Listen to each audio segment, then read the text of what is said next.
প্রিয় কমরেডস, সবাইকে লাল সালাম জানাচ্ছি। আমার আজকের আলোচ্য বিষয় হচ্ছে বিজ্ঞান প্রতিদিন। প্রথমেই আমি যেটা বলবো, বিজ্ঞান কি?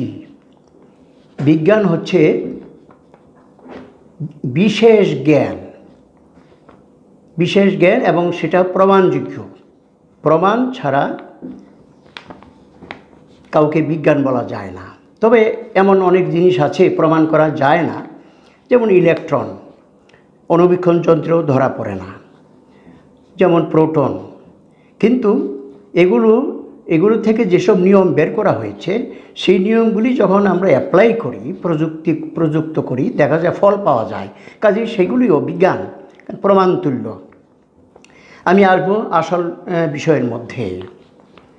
ধরুন, বাড়িতে দিদিমা আছেন, বুড়ো হয়েছেন, সকালবেলায় দরজা খুলে বারান্দায় দাঁড়িয়ে পূব দিকে সূর্যকে প্রণাম করছেন। ঠিক এমনই সময় সে নাতিন খুকি, সে দৌড়ে উঠানে গিয়ে সূর্যকে দেখে দিদিমাকে বলছে, দিদিমা দেখো, লাল সূর্য, কি সুন্দর, একেবারে টুকটুকে লাল। এখন আপনারা ভেবে দেখুন কোনটা বিজ্ঞান। আপনাদের উপর বিবেচনার উপর ছেড়ে দিলাম। বৈদিক যুগে আমাদের মুনি ঋষিরা অনেক কিছু কথা বলে গেছেন, যেটা বেদে আছে। বেদ একটি প্রাচীনতম গ্রন্থ এবং এটাকে ধর্মগ্রন্থও বলা হয়। সেই বেদের আসল বিষয়টা হচ্ছে তারা অলৌকিক চিন্তার উপর বেশি নির্ভরশীল। কিন্তু বেদে বিজ্ঞান যে এত প্রকট হয়েছে, সেই জিনিস প্রচার পায় না। যেমন বলছি আপনাদের, যে বিজ্ঞানের প্রথম মণ্ডলের প্রথম 120 নম্বর সূক্ত, 6 নম্বর মণ্ডলের 54 নং সূক্ত, এগুলির মধ্যে সূর্যের উপাসনা আছে। সেখানে সূর্যকে বলা হয়েছে, হে পূষা, আমার গুধন রক্ষা করো। হে পূষা, আমার গুধন যেন হারিয়ে না যায়, সে যেন জঙ্গল থেকে ফিরে চলে আসতে পারে। হে পূষা, তুমি দেখবে ব্যাঘ্র যেন তাদের না খায়। আবার নিজের সম্বন্ধে বলছে, হে পূষা, আমি দস্যুদের ভয় করি, দস্যুরা যেন আমাকে মেরে ফেলতে না পারে, তুমি আমাকে রক্ষা করো। তাহলে আমরা কি বুঝলাম? অলৌকিক কথা, অধ্যাত্মবাদের কথা বলে, কিন্তু আসলে শ্লোকের মধ্যে দেখলাম আমি গুধন চাই।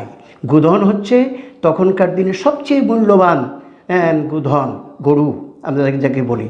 কারণ তখন টাকা পয়সা আবিষ্কার হয়নি, তখন মুদ্রা আবিষ্কার হয়নি, তখন এই গুধন ছিল সবচেয়ে গুরুত্বপূর্ণ।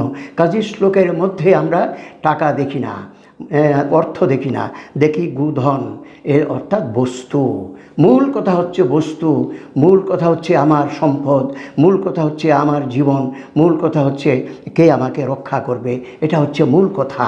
কাজেই অধ্যাত্মবাদের নামে চলে এসেছি বস্তু জগতে, সেটাই সার। আরও আছে বিজ্ঞানে, সেখানে আপনার 10 নম্বর মণ্ডলের 149 সূক্ত 1 নম্বর শ্লোক। আমি বলি এটি একটি আদর্শ শ্লোক, মডেল। কি সেখানে আপনারা চিত্রে দেখতে পারবেন সৌরজগৎ। এই সৌরজগতে সেখানে আপনারা অবশ্যই দেখছেন। আর এখানে মন্ত্রে বলা হয়েছে, হে সূর্য, তোমার আকর্ষণ শক্তি এত প্রবল, তুমি আকর্ষণের দ্বারা সেই গ্রহগুলিকে টেনে রেখেছ। গ্রহগুলি ছুটে যেতে চায়, পারে না তোমার আকর্ষণের জন্য, ফলে এই গ্রহগুলো তোমার চারিদিকে ঘুরে। সেই 3500 বছর আগে আমাদের ঋষিরা বলে গেছেন যে সেখানে মানে ওই অ্যাস্ট্রোনমি, যাকে বলা হয়েছে অ্যাস্ট্রোনমি, সেই অ্যাস্ট্রোনমির কথা বলে গিয়েছেন যে পৃথিবী, বুধ, শুক্র, বৃহস্পতি, এই গ্রহগুলো সূর্যের চারিদিকে ঘোরে। আরও বলেছেন যে আপনি দেখেন 2 নম্বর চিত্রের দিকে তাকান, আপনারা দেখবেন সেখানে সৌর মাস, চান্দ্র মাস। সেখানে দেখুন যে 1 মাসে সূর্য আর এক জায়গা থেকে আরেক জায়গায় গিয়েছে, সময় লেগেছে সেখানে 29.5 দিন।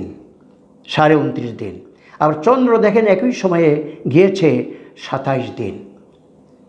ফলে চন্দ্রের 1 মাস যখন হয় 27 দিন, তখন সূর্যের 1 মাস হয় সেখানে 29.5 দিন। সেখানে 2.5 দিন পেছনে সূর্য থাকে, তার জন্য ওই বছরে গিয়ে হয়ে যায় 10 দিন। বছরে 10 দিন হয়, এবং সেই 1 বছরের 10 দিন হলে সেখানে 3 বছরে 30 দিন।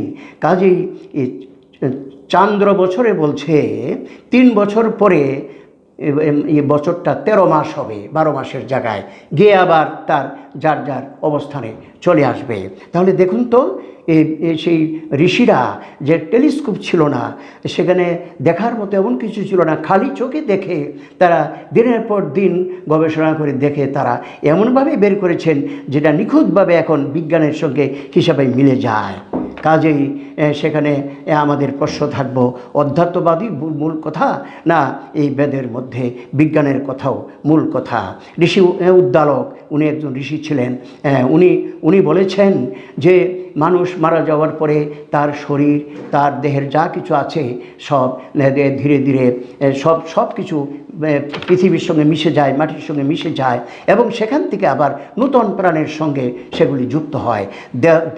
অণুগুলো দেহের যে ক্ষুদ্র অংশগুলো, এগুলো এক দেহ থেকে আরেক দেহে যায়।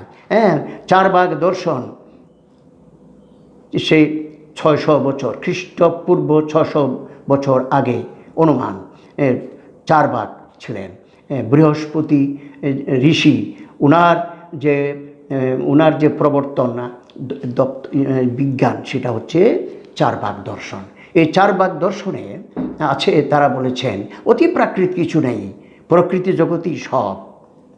বুদ্ধ যখন জাতিভেদ প্রথা, বর্ণভেদ ভারতবর্ষে অচল করে দিয়েছিল, যখন সেই দলিত নিপীড়িত মানুষ বাঁচবার মতো উপায় ছিল না, নানা দিক থেকে তাদের উপর সেই অত্যাচার হচ্ছিল, সেই যুগে বুদ্ধের অবতার। বুদ্ধ এসে বলেছেন, আমি ঈশ্বর মানি না। পৃথিবীর মধ্যে প্রথম ঘোষণা দিলেন সজোরে, আমি ঈশ্বর মানি না। এবং উনি বললেন যে যা কাজ করবে তার ফল হবে, যা কাজ করবে কার্যকারণ সম্পর্ক। আমাদের ঋষি কনাদ, উনি একজন প্রাচীন ঋষি, উনি পরমাণুর কথা বলেছিলেন। আমরা এ সম্বন্ধে পরে বলবো। তারপরে আমরা যে প্রায় ভারতবর্ষ ছাড়া অন্য যে পৃথিবী প্রাচীন যুগ, এই অন্য পৃথিবী প্রাচীন যুগের মধ্যেও আমরা দেখি যে উত্তর সাগরের পারে যেই দেশগুলো আছে, সুইডেন, জর্ডান, নরওয়ে, এইসব দেশগুলো, এই দেশগুলোর মধ্যে 25 লক্ষ বছর আগে সেখানে পাথরের যুগ এসেছিল, পাথরের যুগ।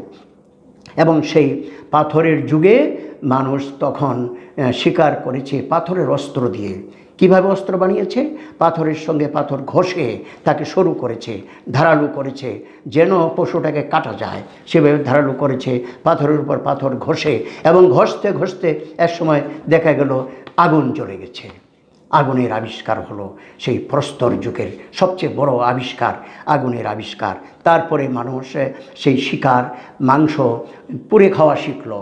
আগে কাঁচা খেত, পুড়ে খাওয়া শিখেছে, এবং সেই পুড়ে খাওয়া মাংসটা ভালো করে হজম হয়, তার ফলে শরীরটা আরও বেশি সতেজ হয়, পুষ্ট হয়। এভাবে মস্তিষ্কটা আরও বেশি, বুদ্ধি যাতে মস্তিষ্কে উৎপন্ন হতে পারে সেভাবে মস্তিষ্কটা উন্নত হলো।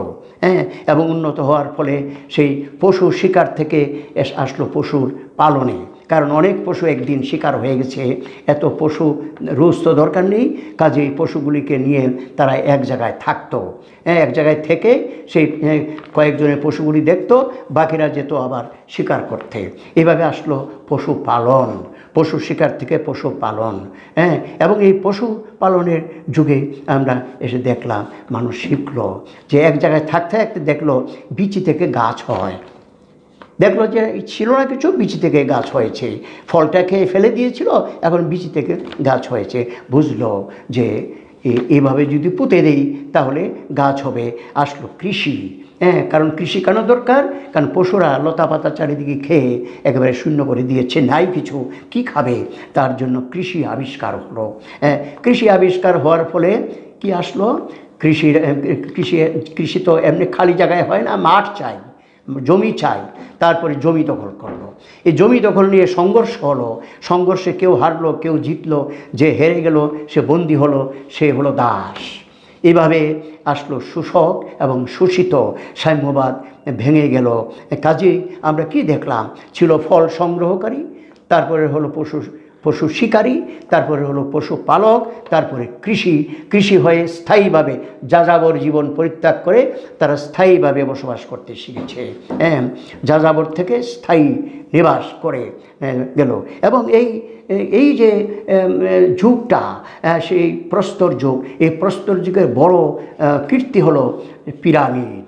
মিশরের পিরামিড ছবিতে আপনারা দেখবেন, মিশরে এত নিখুঁতভাবে কি করে তারা মাপতে পারলো, মেজারমেন্ট, সেটা বিজ্ঞান ছাড়া হয় না। এত বড় বড় পিরামিড এমনভাবে নিখুঁতভাবে করেছে, যার মধ্যে আপনি 1 সেন্টিমিটারও ত্রুটি পাবেন না, এইভাবে নিখুঁতভাবে করেছে। কাজে সেখান থেকে তো বিজ্ঞানের অগ্রগতি, এটাই বিজ্ঞানের অগ্রগতির সূচনা। কাজেই মানুষ সংগ্রহকারী থেকে উৎপাদনকারী হলো, মানুষ যাযাবর জীবন থেকে স্থায়ী বসবাস শিখল, মানুষ আগুন আবিষ্কার শিখল, মানুষ লেখা শিখল সেই যুগে, ব্রোঞ্জের যুগে, তামার যুগে, তাম্র যুগে এসে, এটাও প্রাচীনকাল, তাম্র যুগে এসে শিখল তারা লেখা, মুদ্রা আবিষ্কার শিখল। এইভাবে ধীরে ধীরে উন্নতির দিকে চলো। এবং এমন একটি অস্ত্র সে সময় তারা তৈরি করলো, যার নাম হচ্ছে তীর ধনুক।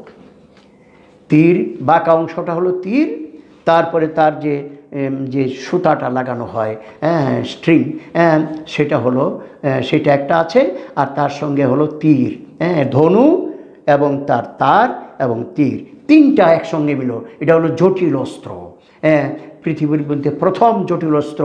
এবং আমি বলবো, বিস্ফোরক পদার্থ বাদ দিলে তীর ধনুকের মতো অস্ত্র এখনও নাই, এখনও তীর ধনুকের মতো এত শক্তিশালী অস্ত্র নাই। এরপরে আমি যে কথাতে আসব, যে যখন এরপরে আমি আসবো যে এই বুদ্ধের যুগের পরে একটা জায়গায় বিশ্রাম হয়েছে, বিশ্রামের পরে আসলো গুপ্ত যুগ। এটা নিয়ম, আপনারা দেখেন না, অগ্রহায়ণ মাসে ফসল হয়, ফসলের পরে পৌষ মাস ফসল শেষ হয়, পৌষ সংক্রান্তি হয়, পিঠা খায়, তারপরে ভাইফোঁটা, তারপরে নানান উৎসব আসে, মাঘ মাস, ফাল্গুন মাস, কারণ এটা বিশ্রামের মাস, এটা আরামের মাস। কষ্ট করেছে এতদিন, কৃষিকাজ করেছে, এখন আরামের মাস। বিজ্ঞানেরও এরকম আছে। যেটা প্রাগ ঐতিহাসিক যুগ, প্রাচীন যুগ থেকে ঋষি কনাদ এই পর্যন্ত গেল, তারপরে একটা বিশ্রামের যুগ এলো, এবং বিশ্রামের যুগের পরে আসলো গুপ্ত যুগ। এবং গুপ্ত যুগে বিজ্ঞান আবার মাথা ছাড়া দিল, আর্যভট্ট, ব্রহ্মগুপ্ত, তারা মাথা দিল, তারা সেই অ্যাস্ট্রোনমি এবং গণিত এগুলিতে বিশাল তারা বিভিন্ন সূত্র তৈরি করেছে, বিভিন্ন পদ্ধতি তৈরি করেছে, অঙ্ক কষার বিভিন্ন পদ্ধতি তৈরি করেছে, এবং শূন্য আবিষ্কার করেছে আমাদের সেই আর্যভট্ট, ব্রহ্মগুপ্ত, তারা শূন্য আবিষ্কার করেছে। এরপরে আমি যে কথাটা যাব, গ্রিক সভ্যতা এক অদ্ভুত। যখন ভারতবর্ষে যখন অধ্যাত্মবাদের চলছে, একটা জোয়ার চলছে, যখন অধ্যাত্মবাদেরই প্রতিফলন ঘটেছে মানুষের জীবনে, তখন গ্রিক দেশে জানলাম না, বুঝলাম না এটা কেন হলো, গ্রিক দেশ কি এত তো বিচ্ছিন্ন না, কিন্তু গ্রিস দেশে দেখা গেল সভ্যতা নতুনভাবে আবির্ভূত হলো সেখানে, বিশেষ করে খ্রিস্টীয় 700 বছর আগে, খ্রিস্টপূর্বাব্দ 700 বছর, 600 বছর, 500 বছর আগে সেখানে একদল বিজ্ঞানী গ্রিক দেশে এলো, যারা মূলত যারা হচ্ছে বস্তুবাদী, মূলত যারা অধ্যাত্মবাদের সঙ্গে সম্পর্কিত না। জানেন, থালেস বিরাট বিজ্ঞানী এবং সাধক। এই থালেস ব্যাখ্যা করলেন পৃথিবী কীভাবে সৃষ্টি হয়েছে, এবং উনি বস্তুবাদী ব্যাখ্যা দিলেন। পিথাগোরাসের নাম আপনারা শুনেছেন, বড় শ্রেষ্ঠ, প্রাচীন যুগের শ্রেষ্ঠ গণিতজ্ঞ। উনি জ্যামিতির উপপাদ্য তৈরি করলেন, বললেন সমকোণী ত্রিভুজের অতিভুজের উপর বর্গক্ষেত্র বাকি দুই বাহুর বর্গক্ষেত্রের সমষ্টির সমান আবিষ্কার করলেন। উনি আরও বলেছেন যে এই মানুষের জীবনে সংখ্যা হচ্ছে সবচেয়ে একটা বড় সম্পদ। সংখ্যা, কারণ আমি ঘর তুলবেন, কয় হাত লম্বা হবে, কয় গজ হবে, সংখ্যা চাই। আপনি একটা বস্তু ওজন করবেন, সংখ্যা চাই। সংখ্যা ছাড়া কিছু হয় না। বললেন সংখ্যার গুরুত্ব অপরিসীম। এমনকি উনি বললেন সঙ্গীতের ক্ষেত্রে যে তরঙ্গ আছে, শব্দের তরঙ্গ যত বেশি হবে, একটা পরিমাণের মধ্যে যত বেশি তরঙ্গ হবে ততই সেই স্বরটা মিষ্টি হবে, শ্রুতিমধুর হবে। আর যত তরঙ্গটা দীর্ঘ হবে তখন মোটা হবে। দেখুন সংখ্যাকে কীভাবে উনি কোথায় প্রয়োগ করেছেন, পিথাগোরাস। তারপরে আসুন সক্রেটিস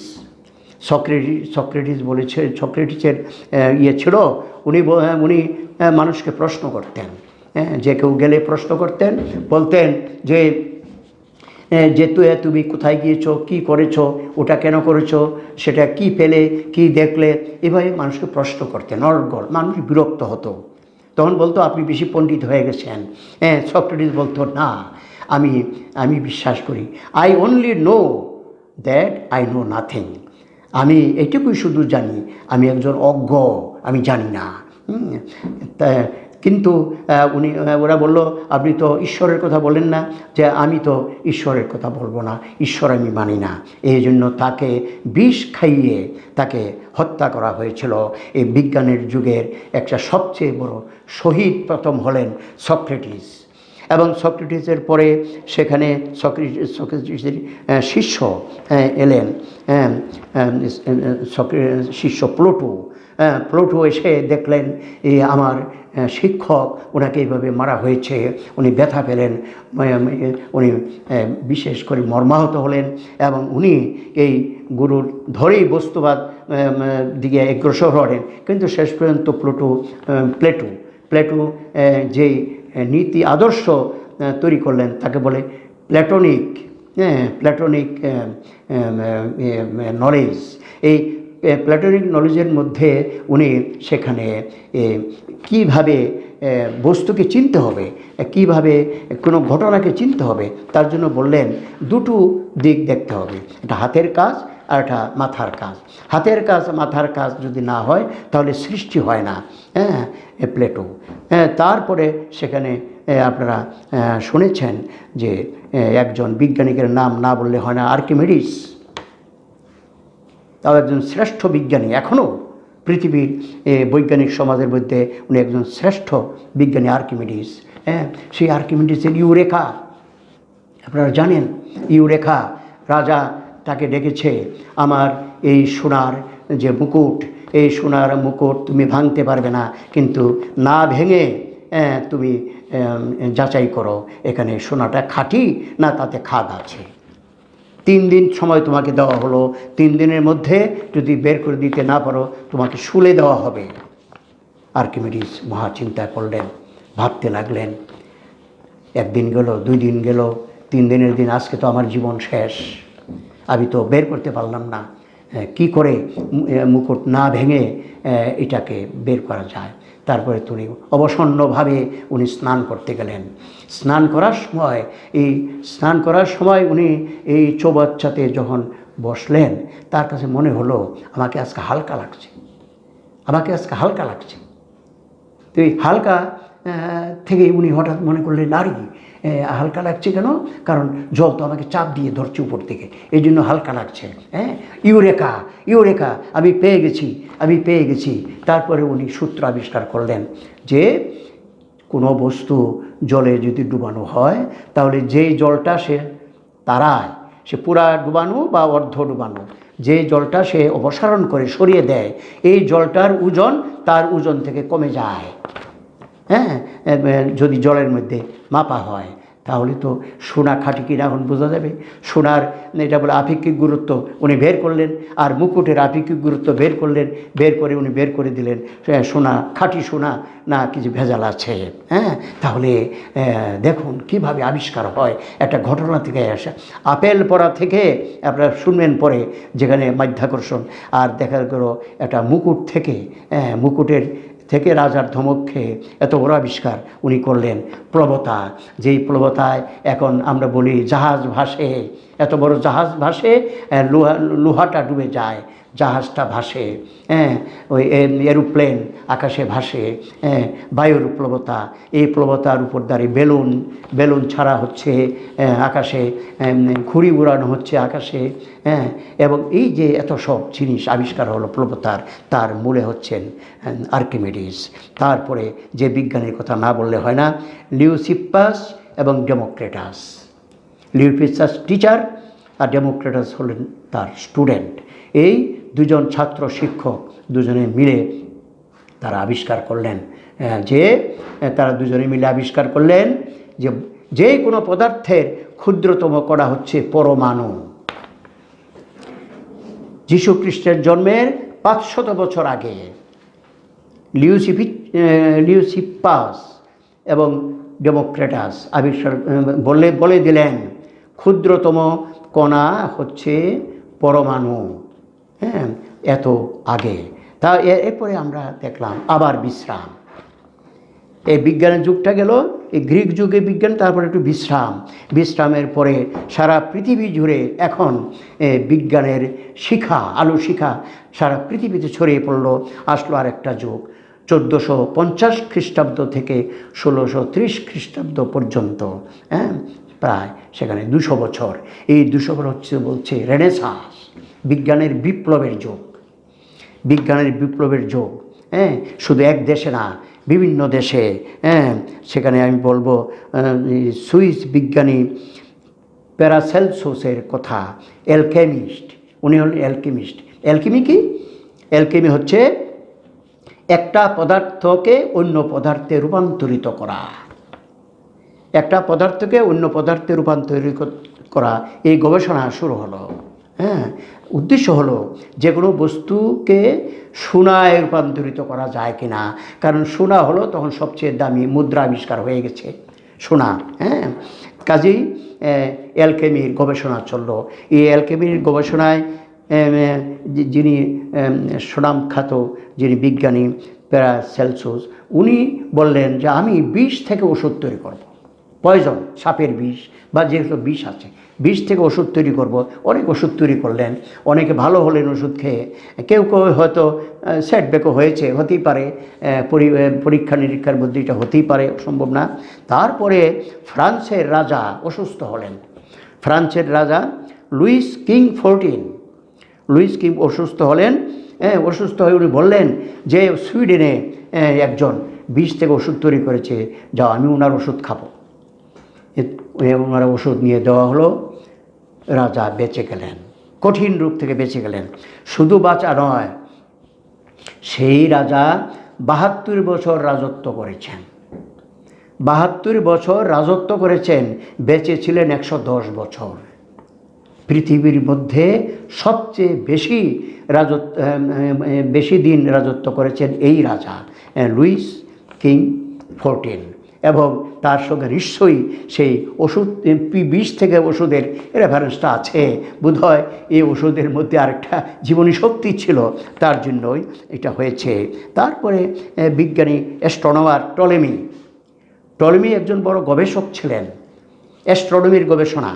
উনি একটা বই লিখেছিলেন, তার নাম আলমাজেস্ট, এবং এটা একটা অন্যতম শ্রেষ্ঠ বই, যাকে এখনও বিজ্ঞানের অ্যাস্ট্রোনমিস্ট যারা তারা এটাকে স্টাডি করেন।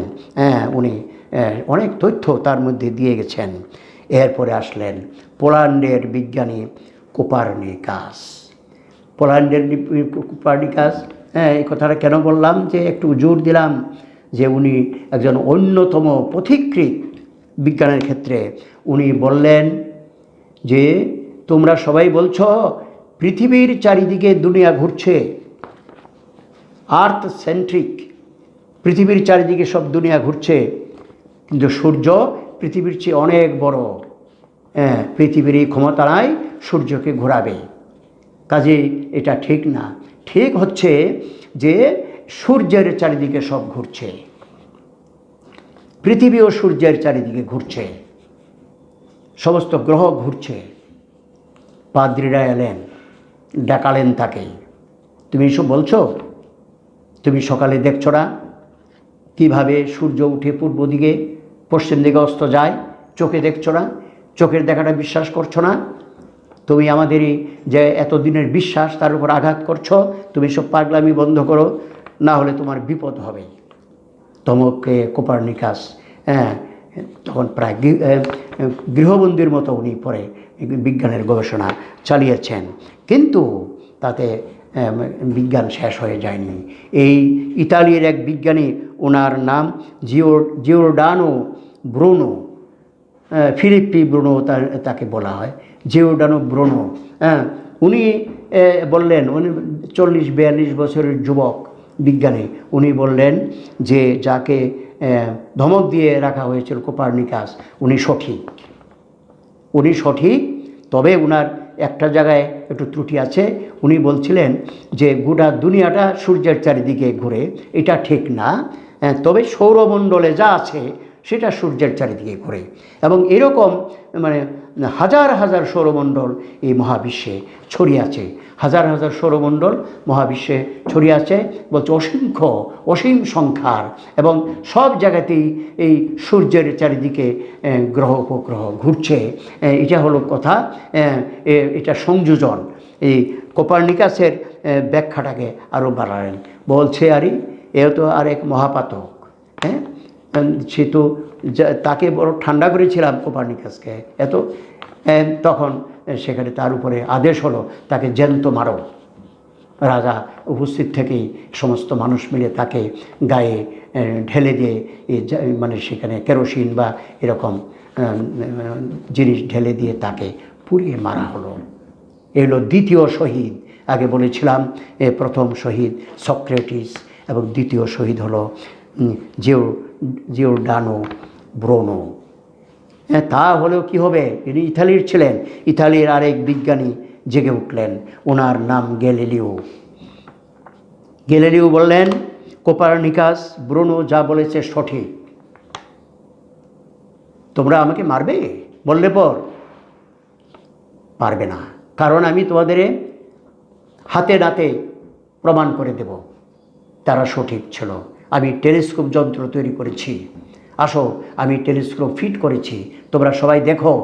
এখানে সেই টেলিস্কোপ যন্ত্র ফিট করে সেই আকাশের দিকে করে বলল, ওইটা যে দেখছো গ্রহটা, এটার নাম বৃহস্পতি, এবং এই বৃহস্পতির চারিদিকে দেখো যে উপগ্রহগুলি আছে ঘুরছে। পৃথিবীটা তো দেখাতে পারবো না, কারণ পৃথিবীটা দেখাতে গেলে আরেক গ্রহে যেতে হবে, কিন্তু পৃথিবী থেকে যে কোনো গ্রহে আমরা দেখতে পারি। ওই তোমাদের বৃহস্পতি বড় গ্রহ, তাকে দেখাচ্ছি, দেখো আজকে দেখে যাও সেই চাঁদটা কোথায় আছে, কালকে আবার এসে দেখবে কীভাবে সরছে, একের পর সরে তার চারিদিকে ঘুরছে। তখন তো সবাই চুপ হয়ে গেল, যে এখন তো সে একেবারে চাক্ষুষ প্রমাণ দিয়ে দেখিয়ে দিল। হ্যাঁ, তারপরে আরেক বিজ্ঞানী সেই বিপ্লবের যুগে, যেটা বললাম বিজ্ঞানের বিপ্লব, আরেক যুগে বিজ্ঞানের বিপ্লব এলকেমিস্ট থেকে শুরু করেছি। আসলো আরেকজন, উনি বেলজিয়ামের, উনি একজন নিউরোলজিস্ট, অ্যান্ড্রিস ভেসালিয়াস ওনার নাম। উনি আবিষ্কার করলেন যে ব্রেইনের অপারেশন শিখেছেন ডাক্তার। তারপরে বললেন আমি যে কোনো অঙ্গ একখান থেকে আরেকখানে প্রতিস্থাপন করতে পারি, যার দরকার আছে সেখানে। এবুকের দুটো হাতেরই তোমার একটা হাত আছে, তুমি যদি দাও তাহলে তোমার এই একটা হাত গিয়ে তার লাগিয়ে দিতে পারে। এইভাবে অঙ্গ প্রত্যঙ্গ এক দেহ থেকে আরেক দিকে কীভাবে করা যায়, লাগানো যায় দেখাইলেন। কত বড় বিজ্ঞানী উনি, ডাক্তার না শুধু, কত বড় বিজ্ঞানীও উনি। তারপরের বিজ্ঞানী হলেন কলম্বাস। আপনার নাম শুনেছেন কলম্বাস। তখন তো বড় বড় জাহাজ এরকম ছিল না, নৌকায় চলতে হতো, জাহাজও সেই ক্ষুদ্র ধরনের ছিল। এই কলম্বাস সমুদ্র যাত্রা করলেন একের পর এক, এবং সেখানে একটার পর একটা দেশ আবিষ্কার করলেন। হ্যাঁ, এবং প্রথমে ভারতকে আবিষ্কার করার জন্য এগিয়েছিলেন। সেই ভারতকে আবিষ্কার করতে গিয়ে উনি আবিষ্কার করলেন দক্ষিণ আমেরিকা। হ্যাঁ, এইভাবে তাহলে কি বোঝা গেল? এই বিজ্ঞানের যে বললাম বিপ্লবের যুগে আমরা এগুলি দেখলাম। তারপরে আবার বিশ্রাম মানে একেবারে বিশ্রাম না, ছোটোখাটো হয়েছে। এর পরে আসলো আধুনিক যুগ, লৌহযুগ। আধুনিক যুগ, তাম্রযুগ শেষ হয়ে আসলো, লৌহযুগ, আধুনিক যুগ। হ্যাঁ, সেই আধুনিক যুগেই হলো গুপ্ত সভ্যতা, আধুনিক যুগে হলো বিজ্ঞানের রেনেসা। এখন আধুনিক যুগে না, মধ্যযুগে বিজ্ঞানের রেনেসা, মধ্যযুগে। এখন আসলে আধুনিক যুগ। এই আধুনিক যুগে, এবং গ্রিকটা তো প্রাচীন যুগের ইতি পরে। এখন আধুনিক যুগে আমরা এসে কি দেখলাম? আধুনিক যুগে প্রথম বিজ্ঞানী যাকে বলতে হয়, আইজাক নিউটন। আইজাক নিউটন আপনারা চিত্র দেখতে পারেন, হ্যাঁ, চিত্রের মধ্যে আছে আইজাক নিউটন। উনি আপেলটা কেন মাটিতে পড়ল? হ্যাঁ, কেন? সে চারিদিকে তার যাওয়ার জায়গা আছে, সে মাটিতে কেন পড়ল? বসে সে ভাবছে নিবিড়ভাবে, কেন এই ঘটনা ঘটল। এমন তো কতই কিছু পড়ছে, আমরা কি ভাবি? উনি ভাবলেন, ভাবতে ভাবতে উনি তৈরি করলেন মাধ্যাকর্ষণ। হ্যাঁ, যে কোনো বস্তুকে আকর্ষণ করে, এবং যে বস্তু বড় সে ছোট বস্তুকে আকর্ষণ করে নিজের দিকে নিয়ে নেয়। উনি আবিষ্কার করলেন এই যে গ্রহ উপগ্রহ যা কিছু ঘুরছে, বিশ্ব ব্রহ্মাণ্ডে যা কিছু ঘুরছে, তার মূল হচ্ছে মাধ্যাকর্ষণ। একে অপরকে আকর্ষণ করে একটা ভারসাম্য রক্ষা করছে। তারপরে রবার্ট হুক, উনি প্রাণীকোষ আবিষ্কার করলেন, জীবকোষ, প্রাণীকোষ। বললেন যে মানুষের শরীরের বা যে কোনো জীবজন্তুর শরীরের বা গাছপালার শরীরে সবচেয়ে ক্ষুদ্রতম যে অংশ, সেটার নাম হচ্ছে কোষ, আবিষ্কার করলেন। আসলেন আপনারা জানেন বয়েলস ল, চার্লস ল। বয়েল এবং চার্লসের সূত্র, প্রেশার, ভলিউম, টেম্পারেচার, তিনটাকে মিলিয়ে সূত্র তৈরি করলেন এবং বুঝালেন কিভাবে জল তাপ দিলে, তার পেট্রোল তাপ দিলে প্রেশার দেয়, সেই প্রেশারই তো মানে ইয়ে করে। যে স্টিম ইঞ্জিন আবিষ্কার করেছিলেন জেমস সেবারি, স্টিম ইঞ্জিন আবিষ্কার করেছিলেন, এবং স্টিম ইঞ্জিন আবিষ্কার করে সারা পৃথিবীতে একটা যুগান্তর সৃষ্টি করলেন, স্টিম ইঞ্জিন। এই স্টিম ইঞ্জিনের যুগে সেই প্রতি বিশ্বাসটা আরও বেড়ে গেছে, কারণ উনি দেখালেন কীভাবে সেই মোটর চলে, কীভাবে গাড়ি চলে, কীভাবে রেল বানানো যায়। এই সমস্ত স্টিম ইঞ্জিন আবিষ্কার থেকে কিন্তু এই জিনিসটা এসেছে সেবারই। হ্যাঁ, তারপরে আমরা দেখি সুইডেনের বিজ্ঞানী লাইনিয়াসের কথা। হ্যাঁ, সেই প্রাণীগুলিকে এভাবে শ্রেণীতে ভাগ করলো। কে ডিমের থেকে বাচ্চা দেয়, আবার কে সরাসরি বাচ্চা দেয়। হ্যাঁ, কার পাখা ছোট, কার বড়, কার মস্তিষ্ক আছে, কার মস্তিষ্ক নাই। হ্যাঁ, এসব প্রাণীগুলিকে কোনটা অবরিদণ্ডী, কোনটা মেরুদণ্ডী, এইভাবে ভাগ করলেন, শ্রেণীভাগ। হ্যাঁ, আমাদের বোঝার সুবিধার্থে সেইভাবে যে মৌলিক পদার্থগুলিকে এইভাবে শ্রেণীভাগ করেছেন মেন্ডেলিভ, রাশিয়ার বিজ্ঞানী মেন্ডেলিভ। হ্যাঁ, উনি দেখেছেন যে হাইড্রোজেনের পরমাণু একটা, ওটা হলো 1 নম্বর, 2 নম্বর হচ্ছে হিলিয়াম। এভাবে নম্বর, যার প্রোটনের সংখ্যা বেশি তাকে বলে ক্রমাঙ্ক। এভাবে ধীরে ধীরে ক্রমাঙ্ক বৃদ্ধির দিকে গিয়ে 118টা মৌলিক পদার্থ আবিষ্কার করলেন, এবং কিছু গ্যাপ রইল যেগুলি পৃথিবীতে নাই। হ্যাঁ, কিন্তু বলছে এগুলো আমাদের পৃথিবীতে না ছিল এক সময়, হয়তো শেষ হয়ে গেছে, কিন্তু অন্য গ্রহের মধ্যে বা পাওয়া যাবে। 118টার বাইরে আর কোনো মৌলিক পদার্থ নাই, মেন্ডেলিভ। তারপরে বলতে হয় মার্কনির আবিষ্কার, জানেন আচার্য জগদীশচন্দ্র বসু সেই বেতার গবেষণা করছিলেন, কিন্তু উনি পারলেন না আর্থিক অনটনের জন্য। তারপরে উনি একটা সেমিনারে একটা আউটলাইনটা নাকি বলেছিলেন, তারপরে সেটাকে নিয়ে মার্কনি আবিষ্কার করলেন বেতার। তারপরে এখন সর্বাধুনিক কালে এসেছে জিন টেকনোলজি। জিন হচ্ছে যে কোনো একটা প্রাণীর বৈশিষ্ট্যের ধারক, এবং সেই জিন কোন প্রাণীতে কতটা থাকবে, নিউক্লিয়াসে জিন থাকবে, ক্রোমোজোম থাকবে, তার সংখ্যা নির্দিষ্ট আছে। সেইভাবে জিন যদি একটা প্রাণী থেকে আরেকটা প্রাণীর মধ্যে সংযুক্ত হয়, তাহলে তার আকৃতি নমুনা পাল্টে যাবে। যেমন এখন দেখেন বাজারে বড় বড় রিফাইন খুব সুন্দর ধরনের বেগুন পাওয়া যায়, যেমন পয়সা না থাকলেও কিনতে ইচ্ছা করে। এরকম দেখছেন লাউ, খুব সুন্দর আকৃতির লাউ তৈরি হয়। তারপরে বিশেষ করে এই সবজি ফল এগুলির মধ্যে কমলা, এমন কমলা এবড়ো খেবড়ো কিচ্ছু নাই, একবারে মসৃণ কমলা। এগুলি সব হচ্ছে জিন টেকনোলজি। মাগুর সাধারণত 8-9 ইঞ্চি লম্বা হয়, কিন্তু এখন মাগুর বলে পোলট্রির মাগুর।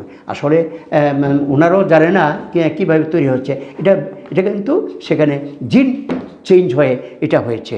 তারপরে কম্পিউটারের যুগ, আপনারা দেখেছেন চার্লস বাব্বেজ কম্পিউটারের যুগে কী যুগান্তর সৃষ্টি করেছেন, যেখানে 50 জন মানুষের কাজ একটা কম্পিউটার করে নেয়। এখন আমি যে কথাতে আসবো সেটা হচ্ছে যে এই যে বিজ্ঞান এত বিশাল আয়তনে হয়েছে, তবে তার শেষ নেই, কারণ বিশ্ব হচ্ছে সীমাহীন, কাজে তার গবেষণা এবং তার আবিষ্কারের শেষ নেই। আমি যে কথাটা বলবো যে আমাদের জীবনে বিজ্ঞান কিভাবে প্রতিফলিত হচ্ছে, বিজ্ঞান প্রতিদিন। আমি মনে পড়ে আমার সেই ছোটোবেলার কথা। আমি যখন প্রথম স্কুলে যাই, তখন পায়ে জুতো থাকতো না, এমনি হেঁটে যেতাম 4 কিলোমিটার 5 কিলোমিটার দূরে। তখন তো মাইল হতো, কিলোমিটার ছিল না, দূরে স্কুলে যেতাম, এবং ব্যাগ ছিল না। এভাবে কাঁধের মধ্যে বইগুলো এভাবে ধরে তারপরে যেতাম, হেঁটে হেঁটে যেতাম। তারপরে আসলো বাইসাইকেল পরে আসলো রিক্সা, আসলো বাইক, আসলো অটো, বেশি লোক একসাথে যাবেন, ট্যাক্সি, বাস, এলো রেলগাড়ি এলো। তারপরে আসলো বিমান, আকাশপথে যাওয়ার। এখন রকেটের যুগ। এই এখনকার যারা যুব বয়সী আছে, আমার হয়তো সেখানে কিছু আফসোস হবে, কিন্তু আবার খুশিও হব যে তোমরা তোমাদের যুবকরা তোমাদের জীবনে হয়তো দেখবে যে দিল্লিতে বা কলকাতায় চাঁদে যাওয়ার টিকিট বিক্রি হচ্ছে, মঙ্গল গ্রহে যাওয়ার টিকিটও হয়তো বিক্রি হবে। কোথায় যাচ্ছে বিজ্ঞান, আমরা তো তার অনুভূতি কিছুতেই অস্বীকার করতে পারি না। তেমনি আমরা গৃহস্থালী জীবনে দেখছি কিভাবে যন্ত্রের সরবরাহ হয়েছে। চাষে লাঙল থেকে ট্রাক্টর, তারপরে নিড়ানির যন্ত্র, ধান মাড়ানির যন্ত্র, রাইস মিল, উন্নত বীজ, সেই জিন টেকনোলজি দিয়ে হয়েছে উন্নত বীজ। সেখানে দেখা গেল যে এক কানিতে যেখানে 4 মণ হয়, এখন হচ্ছে 25 মণ 30 মণ। তারপরে আবার বিদেশ থেকে সেই বীজ আসছে, বীজ এসে বিরাট ফলন হলো, আপনি কিছু রেখে দিলেন যে সামনের বছর আর যাতে বীজ কিনতে না হয়, কিন্তু পারবেন না, কারণ সেখানে বিজ্ঞানীরা তো পুঁজিপতিদের হাতে, তারা সেখানে বলেছে যে এই তো হাই ইল্ডিং করেছ, একটা কাজ করো, যাতে বীজটা আবার কিনতে হয় এই ব্যবস্থা করে দাও, যাতে ফলে পুনরুৎপাদনের যে জিনটা আছে সেই জিনটা সরিয়ে দেওয়া হয়েছে। ফলে আবার বারবার সেই দেশের কাছে আমাদের নির্ভর করতে হবে, বীজ পাঠাও, ভালো ফসল হবে কিন্তু বীজ পাঠাও। এইভাবে ধীরে ধীরে পুঁজিপতিরা পুঁজিবাদ সেভাবে সব কিছুর উপর নিয়ন্ত্রণ করে নিচ্ছে। আমরা ঘরের মধ্যে দেখছি মশলা গুঁড়ো করার যন্ত্র, সবজি কাটার যন্ত্র, আমরা দেখছি পানীয় জল, হ্যাঁ, আমি ছোটোবেলায় দেখতাম আমার গ্রামে একটা পুকুর ছিল, খুব ভালো পুকুর। এটার মধ্যে সকালবেলায় যখন বালিগোনা সব সারা রাত্রে ঝিমিয়ে পড়ে যেত, তখন সকালবেলায় আমাদের মায়েরা বোনেরা তারা যেতেন, এক কলস জল সেই পুকুর থেকে আনতেন, বাড়িতে রেখে দিতেন। এটা খাবার জল, এটা খাবার জল। হ্যাঁ, সেই টিউবওয়েলও ছিল না। আমি যখন ব্লকের চেয়ারম্যান হলাম, তখন প্রধানরা আমার কাছে গিয়ে আলাদা আলাদা বলতো, স্যার কিছু নলকূপ হবে, যদি হয় আমার 10টা নলকূপ লাগবে। কেউ বলতো আমার 5টা নলকূপ লাগবে, আপনি অনেক দিয়েছেন কিন্তু আমাদের আরও কিছু বাকি আছে। নলকূপ হলো পানীয় জল, এখন নলকূপও বাতিল। এখন ট্রিটেড ওয়াটার, একেবারে জীবাণুমুক্ত জল চাই। হ্যাঁ, ট্রিটেড ওয়াটার, হ্যাঁ, অ্যাকোয়াগার্ড, হ্যাঁ, এখন শুধু ফিল্টার করেও নিশ্চিন্ত না, অ্যাকোয়াগার্ড মিনারেল জল। নিমন্ত্রণ খেতে যাবেন, ব্যাগের মধ্যে করে মিনারেল জল নিয়ে যায়। বলা তো যায় না, যদি সেই জায়গায় গ্রামে যাচ্ছি সেখানে যদি মিনারেল জল না থাকে, যদিও বামফ্রন্ট সরকার থাকার ফলে এই মিনারেল জল সব জায়গাতেই যায়, অনেককেই লোন দেওয়া হয়েছে, জায়গায় জায়গায় তারা সেই মিনারেল জল তৈরি করার কারখানা করেছেন। হ্যাঁ, এটা হলো কথা। কিন্তু ভারতবর্ষের সব জায়গায় তো একরকম না, এই জন্য বললাম যে ব্যাগে করে মিনারেল জল নিয়ে যায়। আর করোনা আসার পর আমরা আরেকটা জিনিস দেখছি, মিনারেল জলের সঙ্গে বলবে শুধু মিনারেল জল হবে না রে, স্যানিটাইজারও নিয়ে যা। হ্যাঁ, কারণ আইটেম বেড়ে গেছে।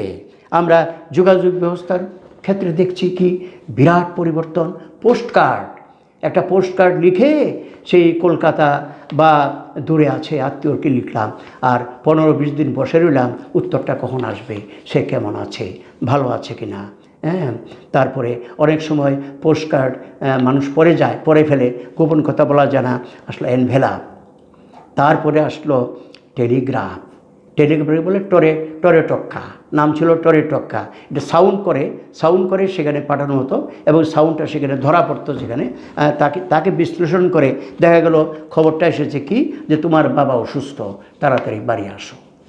টেলিগ্রাফ। তারপরে টেলিফোন। আমি যখন পার্লামেন্টে ছিলাম তখন ওই একটা ছিল, পদ্ধতি ছিল যে আমাদের রিকমেন্ডেশনে টেলিফোন দেওয়া হতো। সেইভাবে ত্রিপুরা রাজ্যের আনাচে কানাচে, এমনকি বর্ডার এলাকার দিতে গেলে না করে বলে 5 কিলোমিটারে দূরে থাকতে হবে।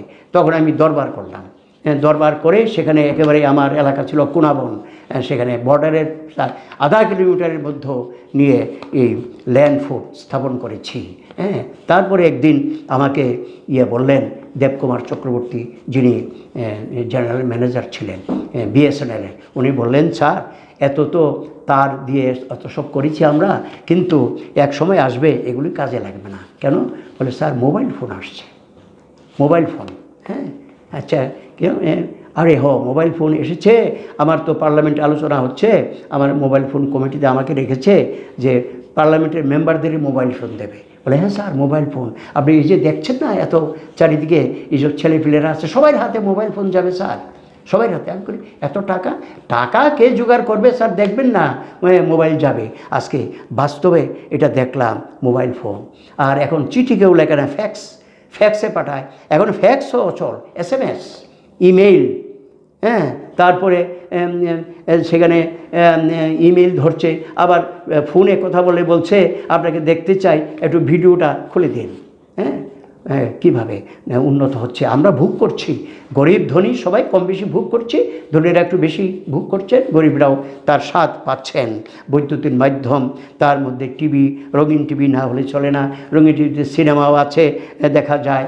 এখন বেতারটা, রেডিওটা এখন ধীরে ধীরে দূরে সরে গেছে, এখন রঙিন টিভি আসছে, দেশ বিদেশের খবর। শিক্ষার ক্ষেত্রে অভূতপূর্ব পরিবর্তন। হ্যাঁ, সে আমার মনে আছে যে বড়িকালি ছিল একটা ট্যাবলেটের মতো, এটাকে গুলে তারপরে একটা পাত্রের মধ্যে রেখে দিতাম, এটা ছিল কালি। আর বাঁশের কঞ্চি, তাকে সরু করে আমরা কলম বানিয়েছিলাম, কলা পাতায় লিখতাম প্রথম, অ আ ক খ শিখেছি ওই কালি দিয়ে। আর আজকে সেখান থেকে কোথায় গিয়েছি, এই বাঁশের কলমের তো প্রশ্নই নাই, আসলে নিব কলম আছে, নিবটা নষ্ট হয়ে যেতে হবে, নিবটা বারবার লাগাতে হবে, হ্যাঁ, নিব কলম। তারপরে আসলো ফাউন্টেন পেন, তারপর আসলো ডট কলম। এবং এখন ডট কলম দেখছেন কত সুইফট, কেউ বলে জেলি ফ্যান দেয়, একটা হ্যাঁ, দ্রুত লিখতে চাই, অনর্গল লিখে যাচ্ছেন, এটা আর বন্ধ হচ্ছে না, হ্যাঁ, ডট পেন্সিল, হ্যাঁ, ডট কলম। এখন কি হচ্ছে, আমি একখানে ট্যুরে গিয়েছিলাম, তারপরে এসে সেখানে কিছু ডট পেন্সিল কিনেছিলাম। এখন ঘরে এসে দেখি এটা যখন লিখি স্যান্ড বের হয়, নাকে লাগে, স্যান্ড বের হয়। হ্যাঁ, এখন হয়তো ডাক্তাররা বলবে যে স্যানিটাইজার দিয়ে দেব কলমের মধ্যে, তাহলে হ্যাঁ। এই দেখেন শিক্ষার ক্ষেত্রে যে হ্যাঁ, শিক্ষার ক্ষেত্রে এখন দেখা যায় অনলাইনে ক্লাস হচ্ছে, অনলাইনে পরীক্ষা হয়েছে। 6 বছরের ছেলে বা মেয়ে ক্লাসে পড়ে, সেও এবার অনলাইনে পরীক্ষা দিচ্ছে, আমরা অনলাইনে সভা করছি। আর এখন যে আমি আপনাদের কাছে বলছি সেটাও আপনাদের সবার কাছে যাবে। হ্যাঁ, শিক্ষার ক্ষেত্রে এখন এটা একটা মাধ্যম হয়ে গেল। হ্যাঁ, এরপরে আমি শেষ পর্যায়ে আসছি, যে কথাটা বলবো সেটা হচ্ছে এই যে কম্পিউটার এবং এই যে জিন টেকনোলজি, যেহেতু সেটা মানে এখন আমাদের শ্রমিক রাষ্ট্র পৃথিবীতে খুব কম, চীন দেশ আছে এবং আরও কিছু কয়েকটা দেশ আছে, কিন্তু বিশাল দেশ হলো পুঁজিবাদী দেশ। হ্যাঁ, তারা চাইছেন এই যে জিন টেকনোলজি আমাদের কন্ট্রোলে থাকুক, আমাদের ব্যবসা বাণিজ্যে যেখানে সুবিধা হয় সেই জায়গাতে এটা প্রয়োগ করব। হ্যাঁ, তারপরে কম্পিউটার করে কি করছেন, আমাদের তো ভারত সরকার ক্লাস 4 পোস্ট তুলে দিয়েছেন, 4র্থ শ্রেণীর পোস্ট তুলে দিয়েছেন, কারণ ফাইলটা আমাদের দরকার নাই, কম্পিউটারে ফাইল থাকবে, সব ফাইল থাকবে, এবং সেখানে একটা কম্পিউটার 100 জনের কাজ করে, ফলে শ্রমিক ছাঁটায়। কথা ছিল কার্ল মার্কস যখন এই কমিউনিস্ট ইস্তাহার লিখেন, তখন এই কথাই ছিল যে এই যে বিজ্ঞানের আবিষ্কার হবে, এই বিজ্ঞান শ্রমিক শ্রেণীকে সাহায্য করবে, শ্রমিক শ্রেণীর শ্রম কমিয়ে দিয়ে তার সময়টা বাঁচিয়ে দেবে। সেই সময়ে সে কবিতা লিখবে, সেই সময়ে সাহিত্য পড়বে, সেই সময়ে সে বিজ্ঞানের গবেষণা করবে, সেই সময় আমোদ প্রমোদ করবে, তার সময় বেড়ে যাবে, তার পরিশ্রমের সময়টা কমবে। কিন্তু পুঁজিবাদ সেটা কেড়ে নিচ্ছে অধিকার, সেই স্বপ্ন কেড়ে নিয়ে ওরা কম্পিউটার প্রয়োগ করে শ্রমিককে ছাঁটাই করছে। কাজেই আজকে আমাদের এই জায়গায় আসতে হবে যে কিভাবে আমরা সেই একটা জমানা সৃষ্টি করতে পারি, যখন শ্রমের সময়টা কমবে, উৎপাদন বাড়বে এবং সে আমোদ প্রমোদ করবে, সে বিজ্ঞান গবেষণা করতে পারবে, তার মধ্যেও যে প্রতিভা আছে সেই প্রতিভা সবাইকে দিয়ে দিতে হবে। তার অর্থ হলো ক্ষমতা, এই রাষ্ট্র ক্ষমতা পুঁজিবাদীদের হাত থেকে ছিনিয়ে নিতে হবে। সেই জন্যই আমরা সংগ্রাম করছি, সংগ্রাম চলবে। ধন্যবাদ।